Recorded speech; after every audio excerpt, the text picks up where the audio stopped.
এক আদিবাসী মহিলাকে গণধর্ষণের অভিযোগ বর্ধমানের কালনায়। বছর 55 ওই মহিলার দাবি, সোমবার সকালে কাজে যাবার জন্য যখন তিনি বাড়ি থেকে বেরোন তখন বাড়ির কাছেই তার পথ আটকায় একটি গাড়ি।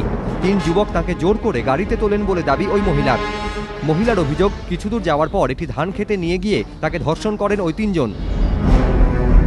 অভিযোগকারিনীর দাবি, ঘটনার কথা কাউকে জানালে তাকে প্রাণনাশেরও হুমকি দেন ওই 3 যুবক।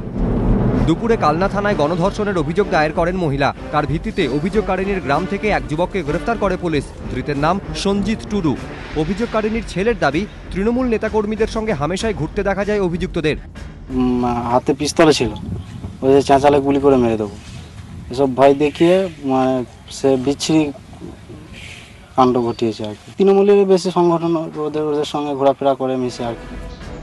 যদিও অভিযোগ অস্বীকার করেছে তৃণমূল, স্থানীয় বিধায়ক বিশ্বজিৎ কুণ্ডু জানিয়েছেন এই ঘটনার সঙ্গে তৃণমূলের কোনো যোগ নেই।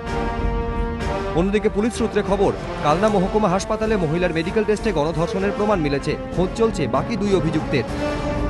রানা দাস, এবিপি আনন্দ, বর্ধমান।